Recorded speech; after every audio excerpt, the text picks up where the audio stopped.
and welcome along to the Invincible podcast with the man who's back in the building, Lee Judges, the only Invincible podcast. It's only been done once. Yeah. You can do trebles loads of different times, but you can only be invincible. There's only one Invincibles, and that's the Arsenal, right? Thought I'd get that in.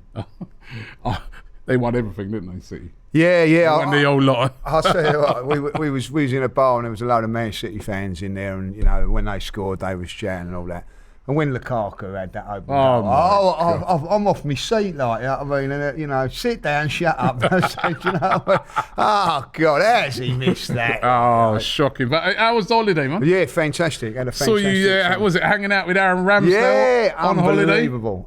Made me holiday, like, you know, we gets to the airport and he just walking past and I just went, oh, hello, Aaron, like, you know. And he come over, we had a little hug and... had a little chat and everything like that. It was fantastic. Made my holiday. Right? Yeah. I'm not going to lie, you know what I mean? Come over, like, you know, for him to recognise me and then what happened was when he was going, a couple of people like on the plane going, oh, I thought that was you and all that. And it's great that, you know, he comes up and says hello and all that, like, you know, and so it shows we're doing. Tell him about that game when you gave him 3 out of 10. No, I actually, it was a thing on AFTV. How many ratings you giving Aaron Ramsdale? I went 10 out of 10, like, you know. So listen, he was fantastic, wasn't he, for us? And what a guy, what a lovely guy. Yeah, no, you know what? Everybody, I've not actually met him. I like said hello to him, and everybody says the same thing about him, that he's like a really cool guy. You can see it from his dad, isn't it? Yeah. You can always see from when the parents, it filters down, doesn't it? So yeah, you know, like his dad's a massive West Brom fan, isn't he? Like, I don't know if you know that. Like, no, I didn't know that. West Brom fans, yeah, like, yeah. You know, so and I wish I'd have said it as well, like, because one of the best things about the Tottenham away was that his dad was wasn't he, on the and he was singing, getting everybody to sing the song, you know, and the whole of the away end was singing the Aaron Ramsdale song, and that's what the connection of Arsenal's got at the moment. You know, the dad is serenading like the song, and the whole of the away end, you know, he's singing it and all, like, you know, so special people, and you know, and proud to have him as our goalkeeper. I'm not going to lie, you know. No, he's been a brilliant addition. You're looking very tanned and everything, so you had a nice little break and relaxing. I had a nice little break. I had a little bit of a moan up by the pool when I watched moan up? Yeah, I'm furious. I was, like, you know what I mean? Like, bloody Troy Deeney. I can't, you know, I'm not having it. What he said about Ty, I'm not having it. I'm not having it. Rob, bang out of order. Out of order. Yeah, that's a bit below the belt. Professional footballer.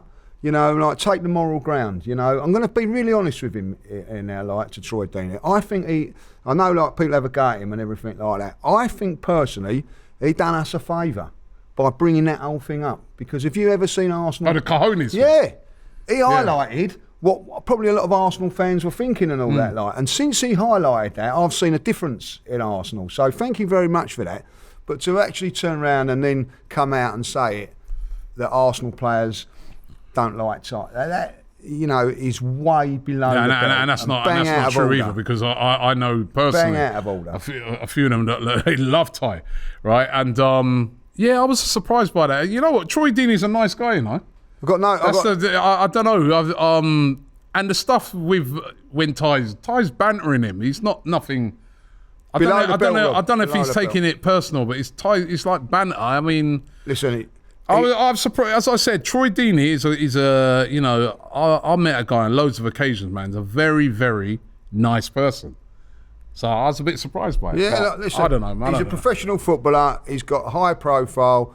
Take the moral ground. You know what I mean? He actually turned around and said he's a 50-year-old man in an Arsenal tracksuit, like, you know. You've got a tattoo of Birmingham on you, like, you know what I mean? Is that right or is that wrong? There's nothing right. There's nothing wrong in it. He's wearing a tracksuit. First of all, taking him on that's fine. I can go with that. But then to say about Arsenal players don't like that guy, I'm going to say it now, you know what I mean? Ty gets a lot of stick and whatever, but he loves Arsenal. He goes to every single game. Nobody loves Arsenal more. No, he goes to every game, follows them. He's followed players like Saka and Smith Rowe when they were kids. Yep. You know what I mean? Like, and I don't think he did. He doesn't deserve that. Big up Ty, man. Big up Ty. I'll tell you one thing. Right? I was I was looking at some old, I was looking at old game the other day on TV, right? You know, like Sky when they show me. Yeah. I was looking at old game with some Arsenal players, and I was like, wow, I remember when I used to love that player. I used to love him, right? And it just got me thinking when I was watching, I was thinking that we love these players, we absolutely adore them, but they move on. Yeah. Right? They move on, right? And they go, and, you know, because it's their job, they're professional footballers, but the one people that never go are the fans. Yeah. So that player could be there. I was looking at him thinking, well, he was a great player, but he's gone, he's moved on. But the fans never go. They have to then start supporting the next crop of players that come in, and the next kind of. So big up Ty, man. You know what I mean? That guy, that phrase, if you cut someone, they bleed Arsenal. That's him. That guy. I've never seen someone as dedicated to this football club as him. He can be a bit eccentric in his views and everything, but it's never anything personal, man. No. Look, listen, I'm with you on that. Like, you know, I'm going to be really honest. I'd like to be a little bit more positive about Arsenal the way he is. You know, he does. At the end of the day, he just doesn't see it any other way than Arsenal. Like, you know what I mean? It does my head in at times, but that's the way he is. Yeah. But like, you know, for what we do now, Robbie, and one of the things that we're blessed about is that we do meet the ex-players and things like that. Like, and you know, been fortunate, and they come up to you and they talk to you. I'd be devastated if one of them turned around and said, "I don't like you," and all that. Like, you know what I mean? You know. Oh, I've had a player that didn't like me. Really? Yeah. I'm not going to call him. No, but like, I think people know, right? There's one player that didn't like me, right? I remember being at this event. Right, I was at this event, right, and this particular player, he's an ex-Arsenal player now. This particular player was there, and he was talking about me, to another ex-player. So, that Robbie, I don't like him, man. This, that, and the ex-player that he was talking about me to was texting me, and he's going, "I'm sat next to him," and he's saying he don't like it. And I was about 4 or 5. But you know the worst thing about it, though, right, is that later on when I saw him, he said, "You're right." Yeah. I'm thinking, hold on a minute, you're telling people you don't like me. Why are you telling me you're right for? Why are you being two-faced? But listen, that's life, man. It's not just footballers, that is life in general. You do get people like that. And the one thing about a footballer, and I think this is such a poignant thing though, is that if you see something like, you know, when you see someone like Aaron Ramsdale, or you see Ian Wright or Kevin Campbell, or whoever it be, Liam Brady, and they give you that 1 second of like your time, you know what I mean, and say hello, how you doing, and all that, like that makes such like, you know. But you know what? Troy Deeney's like that though. That's one thing that I really like about him, right? Is that I've never seen someone make as much time as he does. I remember one time, right? He was at the Emirates. He was coming round to check me. Right, but he couldn't in the end because there was so many people sort of coming around. He's a cool guy. I'm surprised by the whole thing. I'm sure it's just. I'm sure he takes that back. I'm sure it's just a thing. Honestly, he is a guy, right? I remember we met me and Troops was in Dubai. He bought us drinks. He was brilliant. So yeah, I'm surprised by it, man. But Ty, big up Ty, man. Ty's cool. Big day today. Have you seen the fixtures? Yeah. Big day. What do you reckon? Listen, I think there's a little bit of a myth going around, isn't there? Like, you know, if you're away first game, your last game's at home, or vice versa. We were at home on the first game. My daughter, it's the same for my daughter. When we was coming in today, and she goes, "Oh, if you get the home game, that means you're what you." I said, "No, it don't necessarily work. It doesn't work like that." Because nowadays you can have like sometimes 3 away games in a row. Yeah. But like, you know, we're at home first. I think like, I don't know, what do you always look at the home game first? Like what you got, obviously, because that comes out. Always look at Boxing Day to see who we've got. West Ham again. West Ham at home again, you know what I mean? But I don't mind that home game on Boxing Day, you know. And then like the final game, whoever we got there. And then I'm looking at Spurs. And then, funny enough, it's always play Spurs first at the Emirates. Why? Always. I don't know why that is. If anybody out there knows the reason why that is, I'd like to know, because we always play them first. Yeah, and then at the Emirates at home. I'm going to be really honest, like, you know what I mean. The next one I looked at this time was Manchester City. You know what I mean? Like, when have I done that before? I'm not. You know, I'm probably looking at Man United, Chelsea, and all that. Well, let's have a look at the fixture list now. This is why I think when I looked at it, I'm like, I like the start of this. To me, the most important thing I think in a football season is try and get off to a winning start. And I don't just mean the first game. I mean in general, like you've wrapped up, say, 3-5 games and you've won the majority of them and you're looking in a good position. You're either right at the top or you're in the top 4. And you know what I mean? Do you remember, not last season, the season before, do you remember our first 3 games? Yeah, I do. Brentford away. Manchester, Chelsea at home, and Chelsea had just won the Champions League. And Manchester City away. And Manchester City away. And we lost all 3 of those games. Didn't score a goal. Bottom of the league. People are talking about sack Arteta. You know what I mean? Everybody was like up in arms. Everybody. Every Arsenal fan was up in arms. What the hell, blah, blah, blah. In the end, we end up finishing, 8th that season? No, 5th. 5th that season, sorry, 5th, yeah. Just lost that. All right, we started to recover it, but still 5th. It's so important to get off to a good start. Last season now, we got off to a good start. And you see the difference. I look at the first 3 games of this coming season, and I'm like, that's 3 games that I think Arsenal can win. Nottingham Forest at home.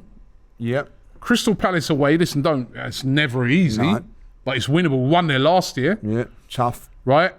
And Fulham at home. I'd expect... Well, I'm going to say it now. I expect 9 points. And if we got off to 9 points... That's a great start. And then even when you go into September, we've got Manchester United at home. Never easy. Great game last year. But United have not beaten us at home for a long time, isn't it? At home, it's just like their record against us, that their place is brilliant. Our record against them, our play, Everton away, now that has been a tough game. But James made the point. We were doing, we did the fixtures like live when it came out. And James made the point that you want to catch Everton, you'd rather catch them in a September, nicer weather, this, that, and a lot of times you go to Everton, it's sort of like midwinter, freezing cold away. That place is made for that. Them sort of games where you're like, I don't really fancy this. But early in the season, September, they'll still be getting themselves in order as well. That's a winnable game. Yeah, I remember going to Everton, beginning of the opening day of the season once, and we thought, we're going to get stuffed in. Ended up beating them 6-0. Do you know what I mean? Like, when was that? A few years ago now. I think Danielson might have scored or something like. Do you remember it? Like, we won 6-2 or something like that. Opening game of the season. I remember that. You just think, wow, like but. Earlier on, you want to play a team like that earlier on, right? Straight after the international break. Then we got Tottenham at home. Now, obviously, it's a local derby. It's North London derby. It's difficult. It's tough. But again, our record against Tottenham at home is excellent. And then we go away to Bournemouth, and again, Bournemouth just catching the end of the summer. Yeah. Like, then we could be on the beach then. Funny that the last 2 Bournemouth now, like Bournemouth last season was in August, wasn't it? Yeah. And this one is now in September. The last few have been like January. Like, do you know what I mean? Like, this is a nice one. Nice one, I mean? Thank you. But Bournemouth away, would you expect us to win that? You would, wouldn't you? Yeah, like at the moment, I'm expecting us to win every one of those games. I know. Tottenham and Man United, but Tottenham and United difficult games, but at home. So there's an opportunity here for Arsenal to get off to a really good start. Yeah, a really good start, and that's what I like about these fixture lists. Obviously, you go into October, Manchester City at home. At home again. At home, though. Well, this is like we've got all the big guns. I think after that we've got, I think you're going to say it in a minute, but like we've got... And you want... Sorry. We've got all the big guns. Man United, Tottenham, Manchester City at home. Yeah. You know what I mean? And you want to catch City again. I think you want to catch City early. Yeah, because they are a team that sometimes take a little while to get going. I'm going to say this now. He's been mocked for it, right? Julian. He got absolutely... He was spot on. He was spot on. No excuses about what was happening. Right, we was in real good form at that time. Arsenal fresh, no injuries. I think Arsenal will be like that again this season because it's early in the season.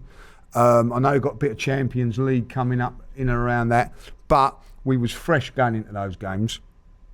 And Manchester City weren't quite right, and would have been a lovely time to take them. Yeah. I think that's a good time to take them on. Yeah. Then we go away to Chelsea. Pochettino's Chelsea. Yeah. Beating them the last 2 seasons away from them, haven't we? Pochettino. Just have a little word about him. You know, when he was at Espanyol, right? Never would I manage Barcelona, like, you know what I mean? Because I've got too much respect for Espanyol. He's gone to Chelsea. It doesn't mean the same when he's over in England. No, it doesn't mean the same. Like, I mean, poor old Spurs. You know what I mean? But Chelsea away, and then we've got Sheffield United, at home. Sheffield United fans won't be happy with me saying that. That's a tough one. Newcastle away, difficult. And then Burnley. Difficult, I think. At home. Should be all right. Brentford away, never easy. That's November. December, which is quite a lot of games in December. Wolves at home, Luton Town away if we can get a ticket. Will you be going to that one, Rob? I'd love to go to that one, right? I mean, some people say it's my team, isn't it? I've got to be there for the Robbie Derby, right? So, the Robbie Derby, mate. The Robbie Derby, I like that, the 9th of December. You like that one, don't you? I like that. The 9th of December, Aston Villa away. Tough. So I think Villa are going to be a surprise this year. Watch out for Villa. Yeah, they're building a good team. Building a very, very good team. team. Emery. The 16th, Brighton at home. We never beat them. We never seem to beat them at home, but it's at home. When's that? The 16th of December. 23rd of December, Liverpool away. Oh, just before Christmas. Yeah, tough. Last game before Christmas. Merry Christmas. Merry Christmas. Merry Christmas, Arsenal fans. You're off to Anfield. Right. Then Boxing Day, as you said, West Ham. And then on Saturday, the 30th of December, obviously some of these dates can change, but before New Year's Eve, Fulham away. So it's not terrible December either, is it? No, it's a lot of games, but you know, manageable. Don't forget you've got Champions League in that as well. Yeah. So it's a lot of games, but you know, and League Cup in that. Carabao Cup. Yeah, we'll probably be out of that by then. Right, go. It's a major trophy, mate. United fans tell you. You know what I mean? Let's see how seriously United take that this season. That's what I'll say. Saturday the 13th of January. There's a little break. Crystal Palace at home. Right? Is there, before we go into that, so there is a winter break this year? There's a winter break. So remember that winter break, what they did where it's kind of like 1 week, load of teams play. Then another week, and then another week. Yeah, so they get a little break that way. So, and then of course you've got FA Cup games within it as well.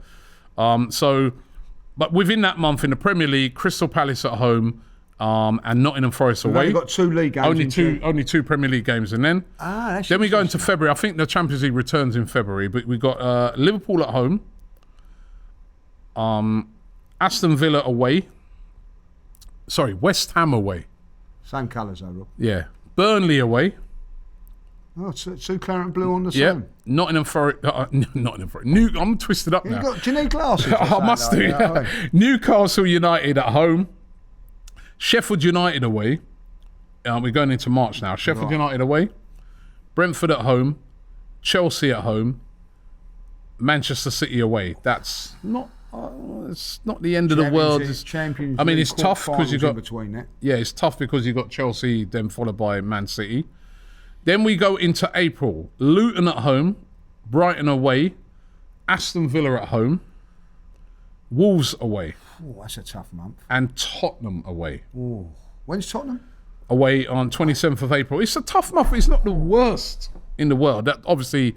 The Tottenham game is a very difficult game within that month, and Brighton as well, going away there is always tough. Then we get into the last month of the season, which is May. 3 games in May. Bit different to this year. Remember, we had the World Cup. Yeah. So it's Bournemouth at home. Second to last game of the season, Manchester United away, and then we finish with Everton at home. I remember finishing with. Remember that famous game we finished with Everton at home. So Man United's last home game of the season is us. Oh. That's a tough game.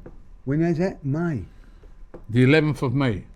But overall, I think... Listen, it's quite Q1 there we are. It's quite a tough running. I guess it's quite a tough running. But But then it's not the worst running. But I'm going to say we do have to play season, Spurs and Manchester United in that. Let's bring it on. Let's have a tough.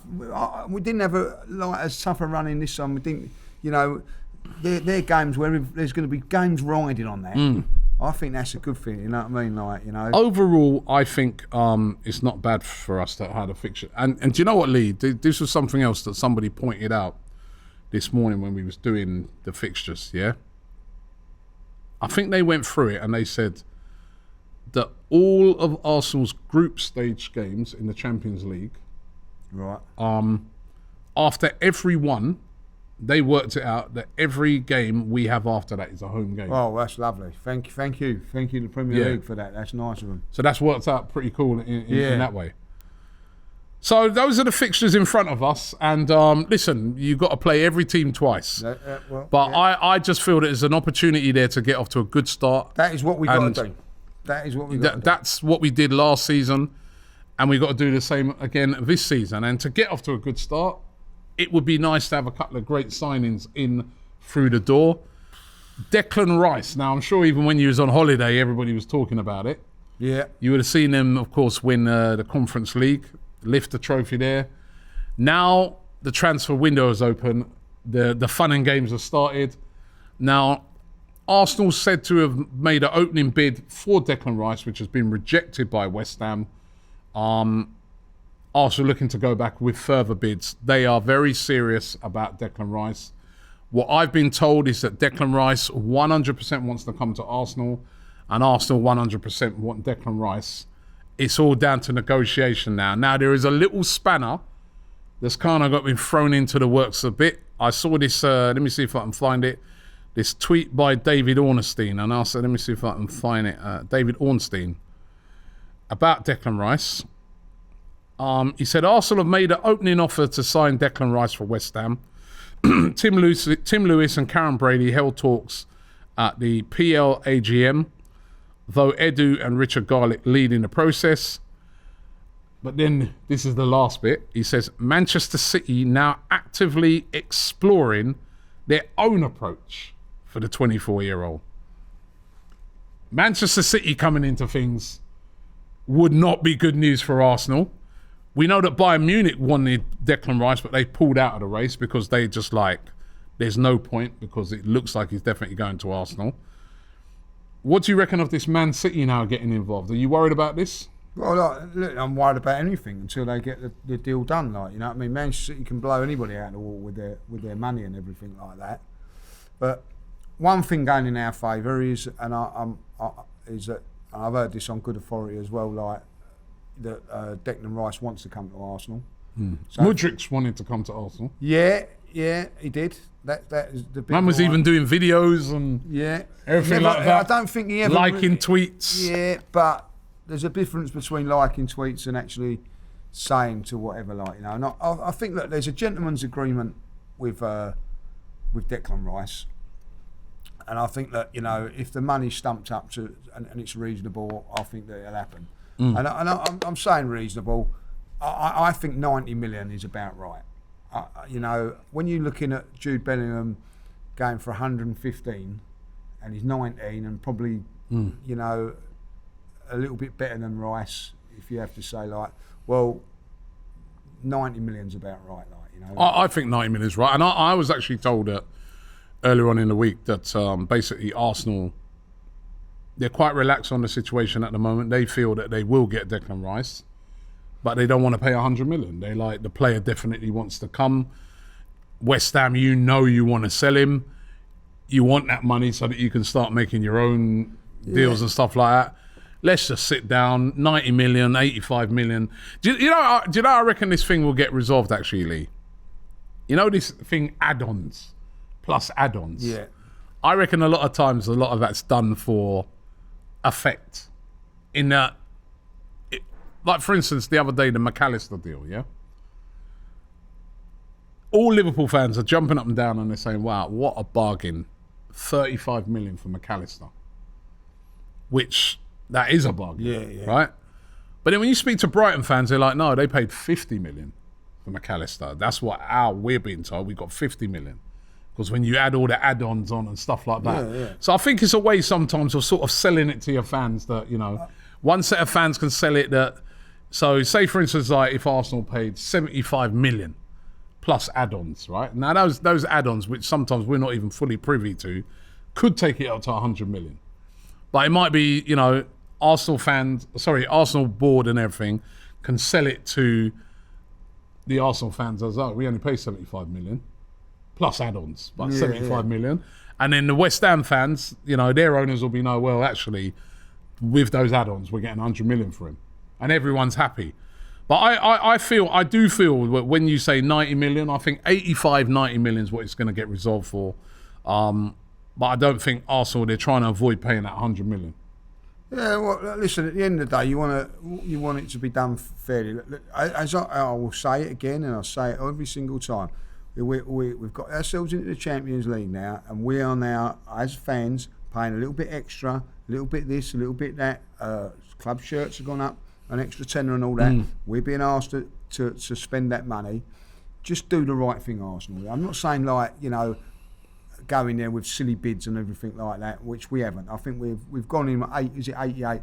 I think what may be the sticking point at the moment more than anything is like how much they want to chuck up front. You know, it's all done over certain times. I think West Ham want a bigger chunk than what they normally do. So what? Let them have it. At the end of the day, you know, you're taking away their best player. Don't take the mickey out of them. Just do the right thing, you know what I mean? I think if it's not, if they're saying they want 100 million, I can say, all right, well, you know, look, he wants to leave. You know, we're not prepared to pay that. I think then Declan Rice goes back to him and says, oh, come on, we've had a gentleman's agreement here, you know what I mean? Like, I've lost money, you know what I mean, by staying here for a season or so. Let's do the right thing to West Ham, and West Ham go along. But that's what I'm hearing, is that Arsenal know all that. So that's why they're just saying... Yeah, well, so fair enough, but don't take the mickey. You know, because you know, you've got a lot of fans are saying, just go in and give them the 100 million. No. But Arsenal are like, no, we're going to pay less because, you know... So I still think, despite Man City... exploring their own approach, which I wouldn't like to see, because then that starts to, you know, you start to worry you. But I think it'll be a great signing for Arsenal. If Arsenal are going to win the league, these are the type of signings we've got to make 2 or 3 of them. Yeah. I think Arsenal in a position now that if I'm, you know, was on the table at Arsenal with the Cronkies and Edu sitting around, you know, I would turn around and say, look, let's spend big, and I mean big, in this transfer window, like, because in the next 4 or 5 years we haven't got. I think it's so important that, you know, like, we go in there. You know, in January we put £100 million in for Mudryk, we put in £70 million for Caicedo. So really, there's 170 million we was prepared to spend in January. So we should be prepared to spend that now. So for me, Rice and Caicedo I would be very, very excited going into next season with them two. And go and do it. Because if you really look at it, Rob, where do we need to spend after that? We've got a squad of players from 21 to 24 for the next 5-6 seasons. By the way, when I was on holiday, Saliba signed, you know what I mean? Or agreed to sign. Massive. So we've got Saliba under a long-term contract now. Saka, Martinelli, all of these players, Ramsdale, all of these players are 24 for the next 5 years. We haven't really got to spend massive amount of money. We just got to tinker a little bit, like maybe like sell a squad player, bring in another squad player. But ultimately, we haven't got to spend massive amounts of money. But this transfer window, we need to do it. We need to spend big, Champions League and everything like that. You know, we've got everything in our favour to go really big and really push Manchester City next season. Yeah, just going back to that thing on that rumour with the Declan Rice thing. I mean, I'd really be interested to see if Man City have actually come in or are actually going to come in with a concrete offer. Because they've got Rodri, they've still got Calvin Phillips. Where would Declan Rice play? Or is this something, and this happens a lot in football, and this is just me maybe speculating a bit, is this something that maybe West Ham have put out there to try and up the price with, you know, because obviously they'll know the anxiety of the Arsenal fans. They'll know the fact that we missed out on Mudryk that time. They know that Lisandro Martinez was our primary target last season. We didn't get him. Maybe putting that out there that, you know, City are actively interested as well. you know, that then hurries up Arsenal, innit? Yeah, Arsenal. Because otherwise, Arsenal, if you've got a player that you know that you've got an agreement with him, he's coming. He's got a gentleman's agreement with his clubs, he's coming. He already told the club he wants to leave. Why should you pay 100 million? You just kick back and say, well, actually, we'll wait a bit. No. You know what I mean? We'll give you 80 million. We're not going to take the piss. We'll give you 80, 85 million. Yeah. And if not, we'll wait a bit then. And then, you know, you won't have your funds into... But if they put the Man City argument into it, then all of a sudden, that does give them a bit of anxiety where they're thinking, you know what, but what if we lose that? If City come in seriously, his head might be fully turned. It'd be really interesting to see. But I think Arsenal can't afford to miss out on their big Can't afford to miss out, and they're probably... Listen, Declan Rice for 100 million, 90 million, 80 million is over the odds. I don't think he's worth that. I think he's a top player. I don't think there's many players around at the moment. Yeah, even Jude Bellingham's not worth 100. Yeah, I mean, but this is the problem. If you want to buy one of the best players, you have to pay over the odds. The only way you're going to get around that is if the player runs his contract right down and walks away for nothing, like what Harry Kane's doing. Yeah. Right? Otherwise, you want to take away nowadays the best player from a club, you have to pay over the odds, and you got a lump that. And where it's changed also now is that years ago, maybe not so much West Ham, Brighton definitely, like, you know, they had to sell players. They don't have to sell players now. They're financially in a lot better positions than they were 10, 15, 20 years ago, or even longer. So now, you know, they don't have to sell. Yeah. And when you are getting, it's like, at the end of the day, Rob, like, it's like, say someone, for instance, Man City come in for Saka, right, in a couple of years' time, and they're offering us 80 million for it, and we're going, oh, hold on a minute, we ain't having that. You can have him for 150, just for instance. You know what I mean? Like, that is what's happening with West Ham. You know, West Ham want, you know, it's bad enough West Ham, how can I say, West Ham are not happy with Arsenal at the moment. No. Because I saw a van driver as I was coming in. He goes 100 million or get lost. Yeah, they're not happy. He said it in different terms. They're losing their best player. Yeah. Right. And, you know, I've heard a lot of things saying, like, Arsenal's not a big club and whatever, like, you know, where Arsenal and West Ham fans over the years have got on quite well and all that. Yeah. But there is a little thing now because, you know, we're taking their best player. So I understand that. I understand them beating. So don't take the mickey out of them. Yeah, no, I get that. You know the other thing as well, you made the point. If we're going to win the league, and that has to be the aim now next year, the expectations is we're going for the league. Yeah, that's right. If you're going to go for the league, players like Declan Rice and Caicedo, we have to sign. I feel that. I mean, I was looking at, obviously, Stan Kroenke, I don't know if you saw during the week. Yeah, another win. Lifting another trophy. Yeah. Right? I mean, he's becoming the Pep Guardiola of owners. Oh. I mean, in American sports, because he's now won the NBA with the Denver Nuggets. First time in their history. Yes. He won... Please for them. He won the Super Bowl with the LA Rams. Right? And he won the Stanley Cup with his ice hockey team, which is the biggest trophy you can win in that last season. Yeah. And I think he's got a lacrosse team. Well, lacrosse is quite a big thing in the States. He's a lacrosse team, Colorado, some team in Colorado, they won lacrosse. I think it's I can't remember now. Colorado Avalanche is the ice hockey team. They won the ice hockey. So pleased for him. Stanley Cup. But I was looking at his teams, and one thing he's done with all of his teams that all of a sudden has just elevated them to being these really good teams. Because remember, he used to have this reputation, the Kroenkes had a reputation that all of their teams were distinctly average. They weren't poor, but they just never won anything. They were just tottering along average. Probably he's making a bit of money on top thing. But there's been a change in how he's approached things. So with the LA Rams, he went out and got two of the best players. Yes, he did. In American football. The best players in their position. And he spent a load of money, the most money that has ever been spent, I think, right? And that elevated them to winning the biggest prize of the Super Bowl. With the Denver Nuggets, he went and got Nikola Jokic, right? Who's the best player in the NBA. on a whopping amount of money to bring him in, and that has elevated them to where they are to win in the NBA. So, to me now, look what Arsenal is he doing the same here? Is he saying to himself, right?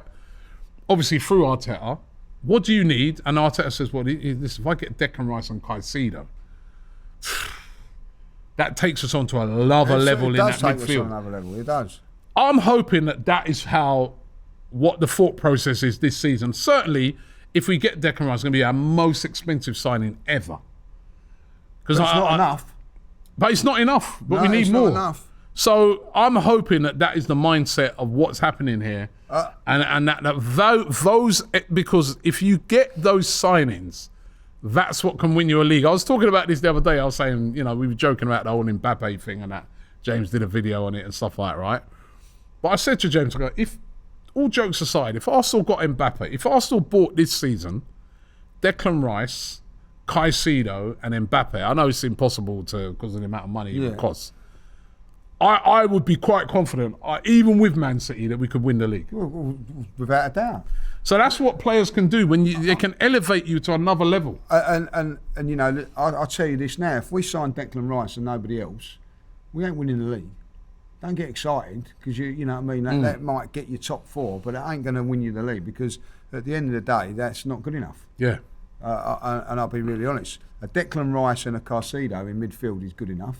There's been talk about Carl Havertz. Well, let me. I was going to go on to that. What's because Ornstein also on Kai Havertz, if I can find it here. I lost it a second there, but basically, Kai Havertz, Arsenal are preparing a proposal to try and sign Kai Havertz. Chelsea wants 75 million for him. Arsenal willing to pay anything between 50 to 60 million for him. Obviously, Chelsea player, hasn't really hit it. I know he scored the winning goal in the Champions League final. Hasn't really hit it off at Chelsea. Would you be happy with that signing? Not if we have. I would be happy with it if we've signed Caicedo and Rice, but not if I'll be. Listen, I'm not going to lose my stuff about it because I remember a few years ago Arsenal fans losing their stuff about Aaron Ramsdale. It's turned out to be a pretty good signing. Whatever Edu and Arteta do, I'll go with and I'll back it because I think over the last couple of seasons their transfers have been pretty good. You know what I mean? Like we've missed out on a couple of targets, but all in all, it's been good to get us to where we want to go. But now it's not about getting the top 4 no more, Robbie. Like, now the next step is to win the thing or try and win the thing. And how are you going to go about that? And I'm sorry. Players like that are not going to do that. You know what I mean? Unless you've got the right players behind that. Are you surprised by the Havertz thing? Yeah, I don't know if it's true. No, it's true. It's true. But this is true. This is not like. This is not like. I won't be helping out Chelsea in no shape or form. Like Chelsea put themselves in a position where they've got to get rid of players. Kovacic is going to Man City, which is a very, very good player. So, but I don't think you should be helping Chelsea out, and I think that's why Man United. Like, I actually like what Man United done the other day. Like, you know what I mean? They know that they're in a bit of a thing. We give you 40 million for Mount. You know what I mean? Take it or leave it at this moment in time. Like, they know that waiting game that I told about. Same thing with Declan Rice. But with Chelsea. Is that Chelsea at this moment in time have got to get players off of their books before they can get anybody on it. So for me, by the end of June. So for me, Kai Havertz, whether we get him or not, I'm waiting to the last minute on that, like, you know what I mean? Because I don't want to give them any chance of it, like getting their money in early and getting their thing. So you get him and get him late, if it's going to be the case. Yeah. But I think Arsenal. Why do you think they want Kai Havertz though? Well, because he's a little bit taller than what we've got up front. So he's not particularly great in the air. He's not bad. All right. Yeah, all right, but he's not particularly great in the air. I don't see him as a striker. I think when he was at Leverkusen and he played like in that number 10 position and sort of come out on the right hand side, I thought he was excellent. I was at them times. I was like, Arsenal should go and sign him. A lot of Arsenal fans were, weren't they? In the Premier League with Chelsea, he's not looked aggressive enough. He's just looked distinctly average. Now, I'm a bit with you where you said you've got to trust the signing, because it's the same thing. I didn't really see what they saw in Aaron Ramsdale, but now I definitely see what they saw in Aaron Ramsdale. He fits perfectly what we were trying to do. And I look at Havertz and I'm like, well, maybe we're just, based off of our dislike as well for Chelsea, we're looking at him thinking he hasn't really lit it up. Plus, he's another Chelsea player. But then when you really think about it, why did Real Madrid want to sign him? Why are Man City interested in him? Why are these big clubs interested in Havertz? He must have something there. And let's be real, Chelsea have let players go before who've turned out to be, De Bruyne, Salah, players like that. So I'll go with it. I'll go with the Havertz thing, and I trust them to turn him into a much better player. I'm with you on that. But I'd only be happy if we get Declan Rice and Caicedo. Yeah, that's it. Declan Rice, Caicedo, Havertz. I'm like, what a window. Yeah, exactly that. Like, you know what I mean. All I want is our midfield, and I'm saying this now. It's no good going and getting them two and then selling Partey and Xhaka, because we're in the same position as we were last season. We haven't got enough strength. But what I will say is that with these two, Rice and Caicedo, that they don't get a lot of injuries at this moment in time. They play week in, week out. Remember Partey? Yeah. No injuries for but the Premier League's a different, what I mean, thing. But like, if we can get them in midfield, I think that we've got enough to really give. Listen, we give Manchester City a good run for their money, but we've upgraded our midfield by, I think, 10%. If you got because remember that Caicedo can even drop into right back position as well. Yeah, of course you can. So imagine if you had Declan Rice can play two positions. You could have him sitting in. Actually, I'm not even going to put him in a right back, right? Because Ben White, Saliba, Gabriel, Zinchenko, Declan Rice, Caicedo, Odegaard. That's as good as anything. Saka, Martinelli, Jesus, or Hazard, or Hazard, Havertz.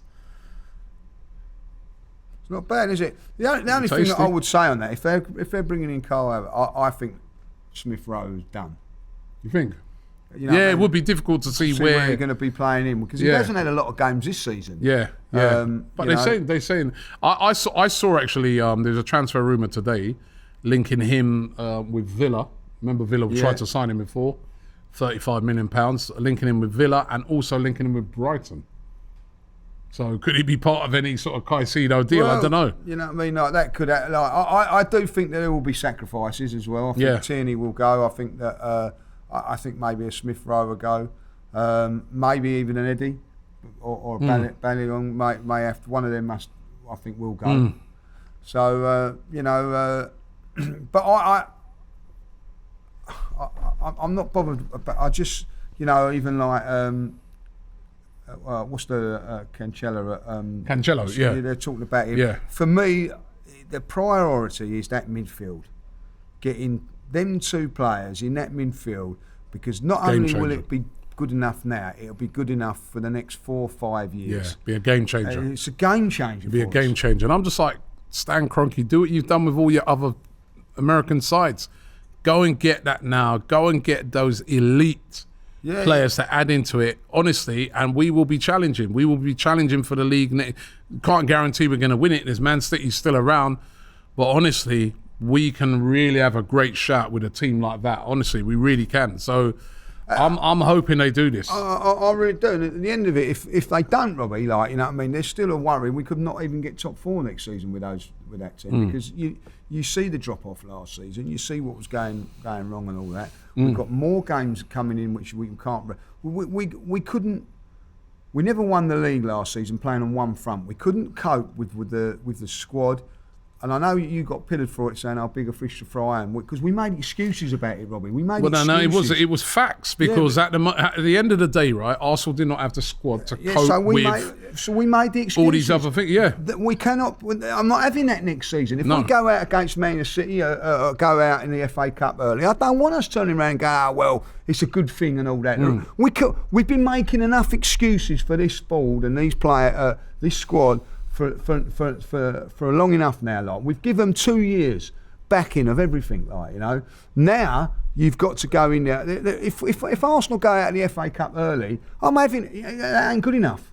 It's not good enough now, like, you know what I mean? Like, if we don't do well in the Champions League, you've put yourselves in this position, right? And you have now a window of opportunity to sort it out. You know what I mean? Like, with Champions League money, they spent 150 million a year ago, or a couple of seasons ago, 125 million now. You have got to spend big in this window. Now, I don't care who you get in. That's why I'm not going to worry about who they're getting, because I do believe it. But they have got to get in 4 or 5 players, Robbie, that are going to strengthen this squad so that we don't sit here going and making ourselves look, we didn't really want to win that cup and everything like that. I want us going for everything next season and not walking out of Manchester City in January going, it's not a blessing in disguise. Blessing in disguise. Because it weren't a blessing in disguise come the end of the season, was it? You know what I mean? Because we didn't do it. You know what I mean? Like, so now I don't want those blessings in disguise. I don't want no excuses. You've got an opportunity now, from now until the end of this window, or when we go on that pre-season tour, of getting the players in and getting it done, and making me feel for the first time, because I go back to last season, I never thought we'd challenge for the title. I never thought we'd win it. But I want to go into this season thinking that we've got a chance of winning it, or the Champions League. I don't want to be making up numbers and everything like that. Like, you know, I mean, my season ticket and the price of my season ticket does not tell me when I have to pay is to make up numbers in the Champions League or in the Premier League. You've got the money now. You've got the opportunity. Get it done and get these players in that we deserve to be watching for the years of crap that we've had to put up with. Crap players playing, champagne prices. You know what I mean? I'll be honest, we've been playing West End prices for a village show. We have. We have been paying West End prices to go and watch a village show at times. Now I want to play West End prices and seeing a proper show, week in, week out at the Emirates. I think that's a perfect way to end it. That's the message going out to Edu and the board. Spend. Right, it's going to be a big summer here, and we're going to be keeping you up to date with everything that's going on AFTV. We've got a transfer daily every day. We do regular transfer updates. You will not miss a transfer rumour by watching this channel. Be all over it every single day, and we will keep you up to date with absolutely everything. Thanks very much, Lee. It's great to have you back, mate. Cheers, great to see you. You've been in great form as usual. Don't forget you can download this podcast on all your normal streaming platforms. Subscribe here to AFTV, and we'll be back next week with another. Oh, before I go, just not forget the Claude Cup's on next week as well. Let's not forget next week Saturday, the Claude Cup. If you haven't already got your ticket, get your ticket. I don't even know what team I'm in yet. You're in the AFTV team. I'm the manager of the team. Okay, you're in our team, man. All right, get your boots out, man. Yeah, do some little runs this week. I'm on. You fit again? Yes, I've declared myself fit. All right, you're our Declan Rice, mate. I am like that. I mean, you're our Declan Rice. There you go, like. And he don't even cost nothing. Right, so. Shouldn't it? So yeah, get yourself over there. Saturday, 2 o'clock kickoff. Next week, Saturday, the 24th of June, 2 o'clock kickoff at the New River Sports Centre. Get your tickets now. There's a link in the description, and join us at the Claude Cup, raising money for a great cause, the Gunnar Claude Trust. So we are looking forward to seeing you all down there on the day. Red. I like it. Red and white. Red and white. And what are the other? What do you see? DR Sports wearing black and red. Yeah. It's going to be brilliant, right? We'll give you more details on next week's show, but get your tickets now. Thanks for watching the show. See you next week. The Invincible podcast. Myself, Robbie, and Lee Judges come together once a week to discuss all things Arsenal. Straight talking, considered discussion, brought to you by the fans of the only club in Football League history to go invincible.